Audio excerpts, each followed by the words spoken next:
بسم اللہ الرحمن الرحیم۔ السلام علیکم بختاور اسلامک ٹی وی کے معزز ناظرین، امید کرتی ہوں کہ اللہ پاک کے فضل و کرم سے آپ سب خیر و عافیت سے ہوں گے۔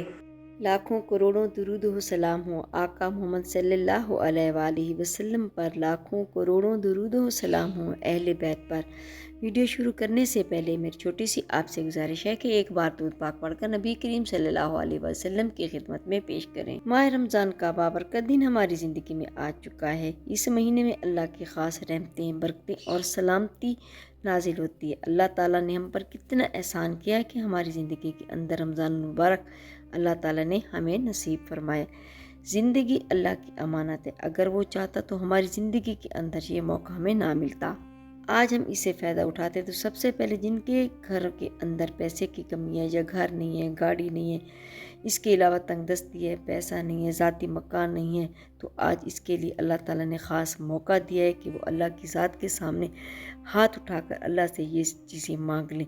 سب سے ضروری بات یہ ہے کہ پیسہ ایک انسان کی ضرورت ہے۔ نبی کریم صلی اللہ علیہ وسلم کو یہ سب علم تھا۔ میرے نبی کی حدیث ہے، افلاس کفر ہوتا ہے، جو غربت ہے، جو انسان کو اس کنارے پر لے کر چلی جاتی ہے جہاں پر انسان گناہ سرداد کرتا ہے۔ دیکھ لو، معاشرے کو دیکھو، ماحول کو دیکھو۔ آج میرے نبی کریم صلی اللہ علیہ وآلہ وسلم کی بات اس وقت کی بتائی ہوئی آج اپنی آنکھوں کے سامنے یہ منظر دیکھیں کہ جن کے گھر کے اندر پیسے کی کمی، ان کے گھروں کے اندر کتنے معاملات خراب ہیں۔ انسان کے گھر جو ہے اس وقت جو جوڑتی ہے، انسان کا ضمیر انسان کو جو جوڑتا ہے، صرف کیا وجہ ہے؟ پیسے کی کمی۔ آج اللہ نے ہمیں موقع دیا کہ رمضان المبارک اس وظیفے سے فائدہ اٹھائیں۔ میرے پیارے بہنوں، یہ وظیفہ کریں اور اپنے نصیب کو بلتا ہوا خود اپنی آنکھوں سے دیکھیں گے۔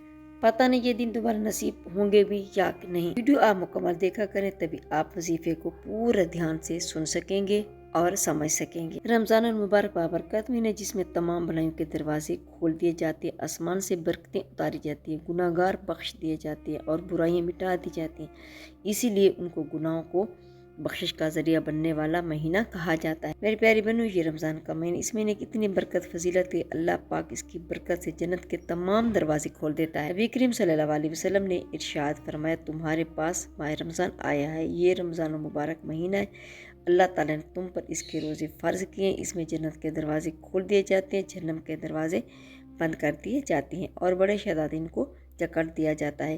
اس مہینے میں اللہ تعالیٰ کی ایک ایسی رات ہے جو 1000 مہینوں سے افضل ہے۔ جو اس کے ثواب سے محروم ہو گیا وہ 100 محروم ہو گیا۔ وہ شخص بڑے بد نصیب ہے جس نے رمضان مبارک کا مہینہ پایا لیکن اس کی بخشش نہ ہوئی۔ اگر اس کی اس مہینے میں مغفرت میں نہیں ہوتی تو پھر کب ہوگی؟ حضرت انس مالک رضی اللہ عنہ سے روایت ہے کہ ماہ رمضان کی آمد پر نبی کریم صلی اللہ علیہ وسلم یوں فرمایا کرتے تھے، اے اللہ، ہمارے لیے رجب اور شعبان میں برکت نازل فرما اور رمضان ہمیں نصیب فرما۔ میری پیاری بہن، رمضان المبارک کا بابرکت دن ہماری زندگی میں آ چکا ہے۔ ہمیں کتنے خوش نصیب ہیں کہ ہمیں رمضان مبارک نصیب ہوا کہ اللہ نے اس نام پر ایک پوری سورت قرآن مجید کے اندر نازل فرما کر لوگوں کو یہ بتا دیا، صبح سویرے اٹھ کر پاکی کر کے اچھا لباس پہن کر خوشبو لگا کر میرے گھر کی طرف چلے، ایک قدم پر اس کو نیکیاں ملیں گی، ایک ایک قدم پر اس کے درجات کو بلند کروں گا اور ایک ایک قدم پر اس کے جو گناہ ہے اس کو میں معاف کر دوں گا۔ ماہ رمضان کو ان کی برکت گھڑیاں میں، جس میں گھر میں یہ تصویر ایک بار پڑھی جائے کہ اس کا بچہ بھی امیر کبیر ہو جائے گا۔ آج میں ایسا وظیفہ لے کے آپ کی خدمت میں حاضر ہوں جسے پڑھنے والا آج تک کسی حالت سے بھی محروم نہیں ہوگا۔ جیسے بھی اس کی حالت ہوگی، جیسے بھی اس کی حاجت ہوگی، کوئی بھی اس کی خواہش ہوگی تو اللہ تعالیٰ اس کو پورا کرے۔ یہ اتنا طاقتور وظیفہ، با کمال وظیفہ کہ جسے پڑھنے والا عرش الہی پر بیٹھے رب سے اپنی ہر حاجت کو پورا کروا لیتا ہے۔ اگر آپ میں سے کوئی بندہ ایسا موجود ہے، کوئی بہن، کوئی بیٹی، کوئی بیٹا ایسا موجود ہے جو اپنے حالات کی وجہ سے بہت پریشان ہے، بے روزگار کی وجہ سے پریشان ہے، بے اولادی کی وجہ سے پریشان ہے، رشتوں میں بندش کی وجہ سے پریشان ہے، تو دنیا جہان کے تمام کام چھوڑ کر آج کے دن صرف یہ وظیفہ کر لے تو انشاءاللہ تعالیٰ آپ کی تمام پریشانیاں ختم ہو جائیں گی۔ میرے پیارے بہن، ہمیشہ گناہوں سے بچنا چاہیے اور کوشش کرنی چاہیے کہ ہم سے گناہ نہ ہوں۔ میری پیاری بہنوں، سہولت کے لیے دین میں نرمی اور آسانی پیدا کرنے کی کوشش اور صلاح کرنے والے سے یہ امید رکھنا کہ وہ ہماری مرضی کے مطابق دین اور شریعت کو بیان کریں، طرز معاشرت، آداب زندگی، شرعی قوانین، تعلیمات سے فیض یاب ہونے کے بجائے اپنی ہٹ درمی کا مظاہرہ کرنا، یہ تمام عام مسائل ہیں جنہوں نے اہل اسلام کی زندگی میں رکاوٹیں، پریشانیاں اور نفسیاتی مسائل کے پہاڑ کھڑے کر دیے ہیں۔ ہمیں تمام برائیوں سے بچنے کی کوشش کرنی چاہیے۔ اگر آپ ذہنی طور پر پریشان بے سکونی ہیں تو آپ اس وظیفے کو لازمی کریں۔ جب شیطان ذہن پر حاوی ہوتا ہے تو پھر میاں بیوی کے جھگڑے، اولاد کی نافرمانیاں، نماز میں دل نہ لگنا، کاروبار میں بے برکتی، شادی نکاح میں رکاوٹ، صحت کی خرابی، دماغی کیفیت میں رد و بدل اور بہت کچھ۔ جب کسی کے دل سے رحمت اٹھ جائے تو احکام الہی کی خلاف ورزی شروع ہو جائے تو پھر شیطان اپنے راستے ہموار کر لیتا ہے۔ اس ساری کیفیت کو ہمارے لوگ جادو سمجھنا شروع کر دیتے ہیں۔ حقیقت میں یہ جادو نہیں ہوتا بلکہ شیطان کا حملہ ہوتا ہے۔ ایسے لوگ جن عالموں سے رابطہ کرتے ہیں تو بہت سارے عامل اس کی پریشانی میں مزید اضافہ کر دیتے ہیں۔ کوئی اسے جنات کا حملہ کہے گا تو کوئی کالا جادو اور کوئی سلف علم۔ اس سے لوگوں کو پریشانی میں شدید اضافہ ہو جاتا ہے۔ لوٹنے والے عالم پیسے مانگتے ہیں اور ہزاروں روپے غرق کر دیتے ہیں۔ حقیقت تو یہ ہے کہ ان ساری پریشانی سے نجات کے لیے قرآن و سنت کے مطابق عمل کر کے نجات حاصل کی جا سکتی ہے۔ بنیادی طور پر ان مسائل میں مبتلا لوگوں کو اللہ کے قریب لانے کی ضرورت ہوتی ہے۔ ایسے لوگ کو اگر 100 لاکھ کلمہ پڑھنے کی ہدایت کر دی جائے اور قرآن کریم کی لمبی لمبی صورتیں پڑھنے کو بتا دی جائے تو وہ کبھی بھی اس پر عمل نہیں کریں گے۔ جو بندہ نماز کے لیے وضو کرنے کو تیار نہیں، وہ لمبے لمبے وظائف کیسے کرے گا؟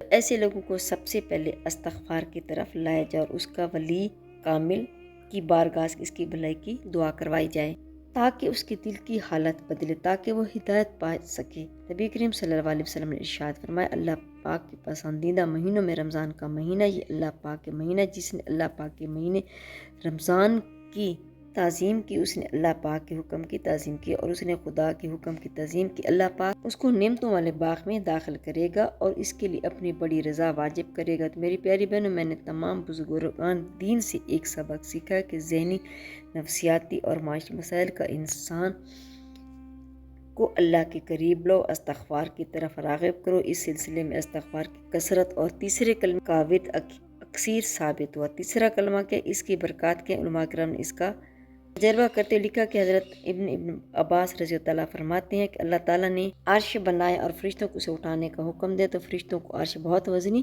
محسوس ہو۔ اس وقت فرشتوں کو سبحان اللہ پڑھنے کو کہا، چنانچہ اس کو پڑھتے عرش اٹھانا آسان ہو گیا۔ فرشتے برابر اس کلمے کو پڑھتے رہے یہاں تک کہ حضرت آدم علیہ السلام وجود میں آئے اور ان کو چھینک گئے تو الحمد پڑھنے کا حکم دے۔ اس کے جواب میں اللہ تعالیٰ نے فرمایا یا رحمہ کا۔ فرشتوں نے جب یہ کلمہ سن سبحان اللہ کے ساتھ الحمد بھی پڑھنے لگے۔ حضرت نوح علیہ السلام کا زمانہ تو بت پرستی کے خلاف اللہ نے حکم دیا تو قوم کو لا الہ کی تلقین کرو۔ فرشتوں نے اس کو بھی ملا کر پڑھنا شروع کر دیا۔ حضرت ابراہیم علیہ السلام کا زمانہ ہے تو حضرت ابراہیم علیہ السلام نے حضرت اسماعیل علیہ السلام کی قربانی کا حکم ملا، تعمیر کرنے لگے تو جنت سے جبریل علیہ السلام دمبا لے کر آئے، اسماعیل علیہ السلام کی جب گاہ ان کو قربان کر تو حضرت ابراہیم علیہ السلام کی زبان سے خوشی سے نکلا اللہ اکبر۔ فرشتوں نے اس کو بھی ساتھ ملا کر یوں پڑھنے لگے یہاں تک کہ حضرت محمد صلی اللہ علیہ وسلم کا زمانہ ہے تو حضرت محمد صلی اللہ علیہ وسلم نے حضرت جبریل علیہ السلام نے یہ واقعہ نبی کریم صلی اللہ علیہ وسلم سے سنا تو آپ صلی اللہ علیہ وسلم نے اظہار تعجب کے لیے فرمایا لا حول ولا قوت الا باللہ العظیم۔ فرشتوں نے یہ بھی ساتھ ملا لے اور یوں تیسرا کلمہ مکمل ہو گیا۔ نبی کریم صلی اللہ علیہ وسلم نے ارشاد فرمایا کیا تم میں سے کوئی ایسا شخص نہیں ہے جو احد پہاڑ کے برابر عمل کیا کرے؟ عرض کی کہ وہ کیسی؟ تو نبی کریم صلی اللہ علیہ وسلم نے ارشاد فرمایا ہر شخص کر سکتا ہے کہ سبحان اللہ پڑھنے کا ثواب احد پہاڑ سے زیادہ ہے، لا الہ پڑھنے کا ثواب احد پہاڑ سے زیادہ ہے، الحمد کا ثواب احد پہاڑ سے زیادہ ہے، اللہ اکبر کا ثواب احد پہاڑ سے زیادہ ہے۔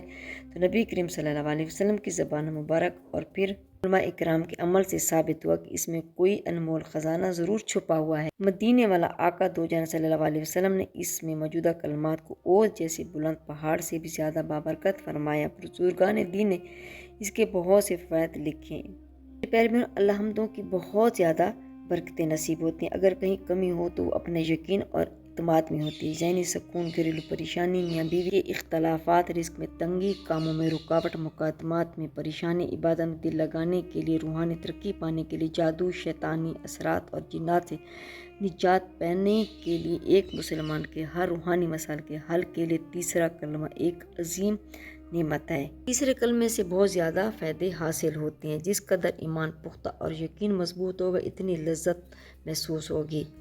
حضرت معاذ بن رضی اللہ تعالیٰ بیان کرتے ہیں کہ میں نبی کریم صلی اللہ علیہ وسلم کی خدمت میں عرض کی اعمال میں سے کون سا عمل اللہ تعالیٰ کو زیادہ پسندیدہ؟